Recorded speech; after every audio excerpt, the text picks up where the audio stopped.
Olá, bem-vindos a mais um vídeo Realpolitik, o canal onde falamos de política real para gente real, entre outras coisas. Eu sou o Rui Alberto Silva e sou o vosso guia nesta reflexão sobre o mundo da política real. Hoje vamos falar sobre a Rússia e como a Rússia é de facto o FSB, ou melhor ainda, o KGB.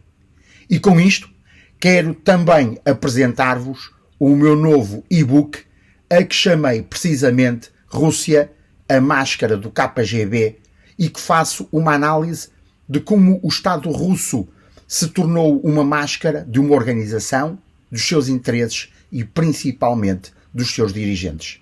Afinal, estamos em época de Natal e oferecer um livro, nem que seja a vocês próprios, ainda que eletrónico, é sempre uma boa ideia. Todos, mais cedo ou mais tarde, dizemos, mesmo a contragosto, sempre a contragosto, porque representa que já temos alguma idade, que as coisas já não são o que eram. Esta expressão vem logo seguida do culminar do consumar da nossa senilidade, que é a expressão "ai, no meu tempo é que era".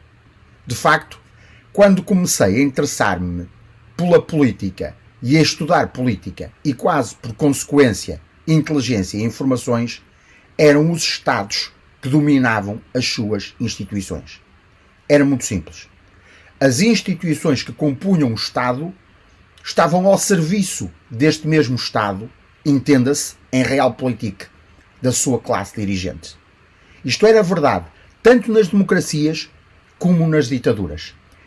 Era tão inevitável como o destino e a existência dos próprios Estados e da própria política, e isto desde os tempos das cidades-Estado gregas ou mesmo até antes.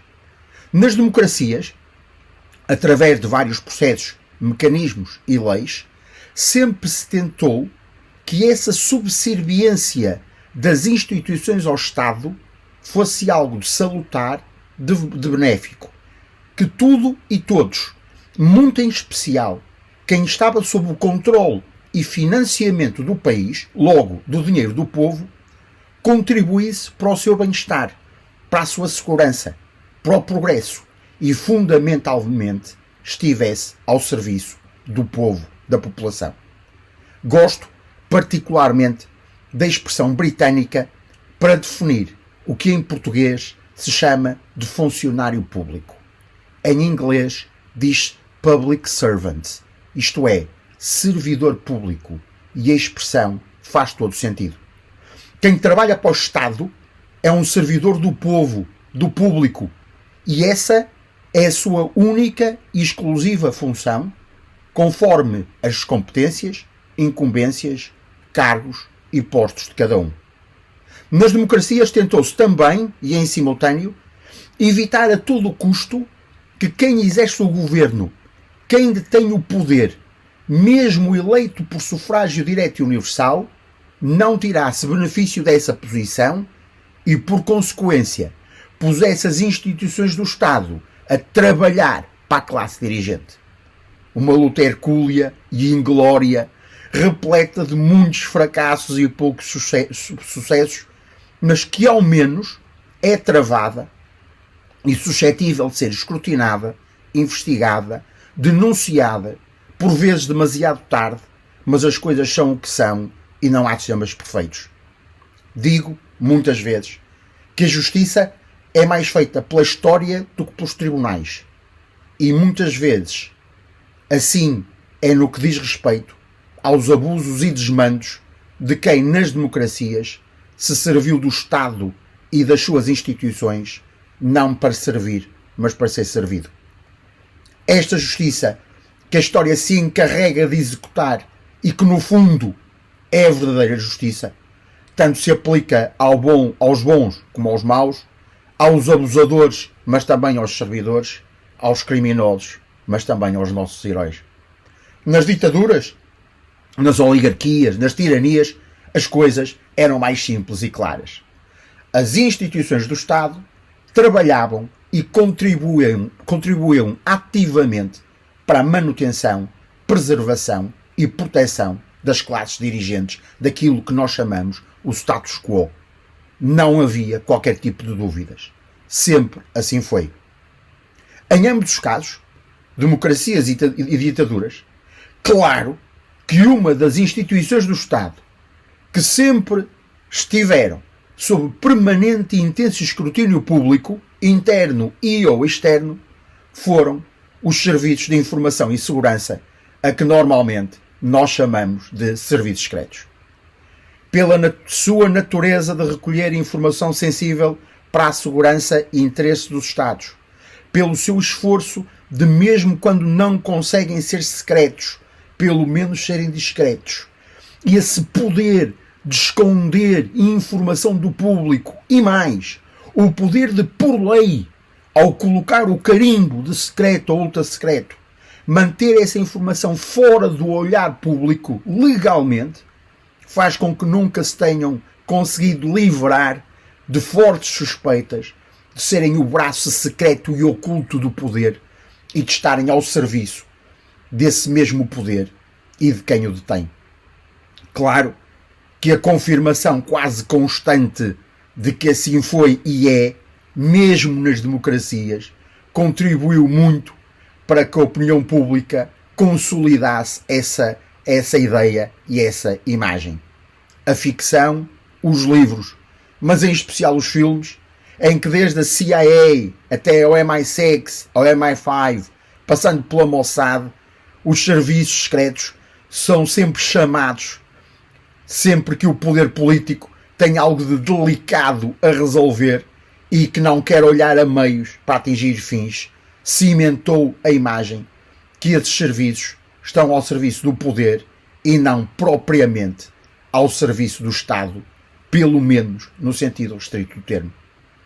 Nas ditaduras, criou-se, claro, e também devido muito à ficção, a imagem do KGB e dos seus ramos, com uma temida eficiência Stasi, os serviços secretos da República Democrática Alemã, ainda hoje considerada a agência de informações mais efetiva do mundo, como sendo de facto o braço secreto do poder e da sua manutenção e fortalecimento, que nas sombras tudo fazia para destabilizar o Ocidente e fortalecer o Bloco de Leste. Assim tentavam na realidade, assim conseguiam por vezes na ficção.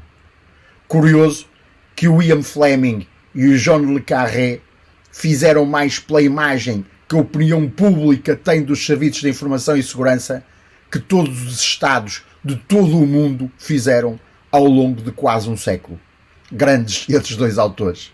Mas, de facto, o KGB tornou-se uma força enorme dentro da União Soviética e era um garante e uma ferramenta ao serviço da oligarquia política que mantinha o Partido Comunista Soviético, que não se coibia de a utilizar a seu bel prazer, mesmo quando movida pela paranoia e pela conspiração. Um livro que recomendo muito, porque conta uma história incrível e real do agente Oleg Gordievsky, uma toupeira do KGB, a trabalhar durante anos para o MI6, é o espião e o traidor do jornalista Ben McIntyre, a que deixo o link nos comentários deste vídeo.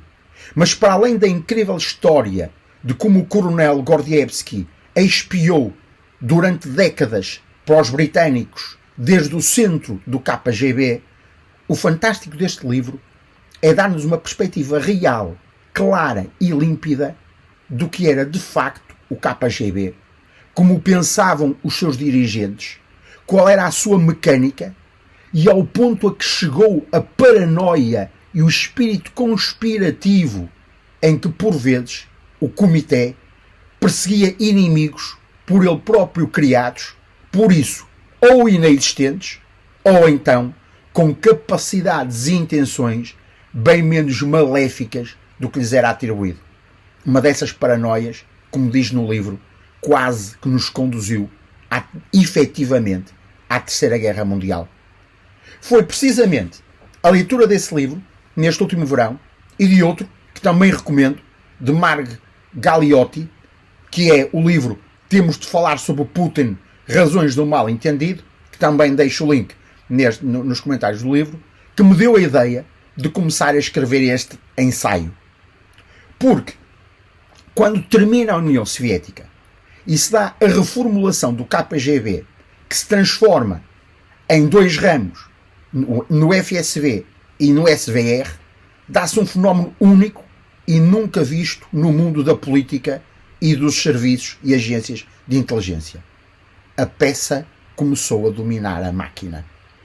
Se houve, porque houve, na época do Yeltsin, de facto, pelo menos num primeiro momento, uma reformulação do KGB, dos seus objetivos e métodos, um grupo, uma pequena elite, curiosamente não pertencente à estrutura de topo que se desacreditou, mas sim à estrutura intermédia do KGB, nunca se deixou reformular.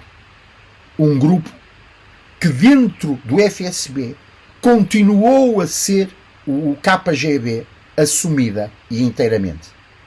E esse grupo, nas sombras, passo a passo, sem pressa, mas sem perder tempo, começou a manipular o sistema ao ponto de acontecer o quase impensável. Não é o KGB que trabalha para a Rússia e para os seus dirigentes. A Rússia e os seus dirigentes são o KGB e toda a Rússia, assim como toda a máquina do Estado, trabalha para o comitê. O criado não só se tornou o senhor, o criado tornou-se a realidade inteira.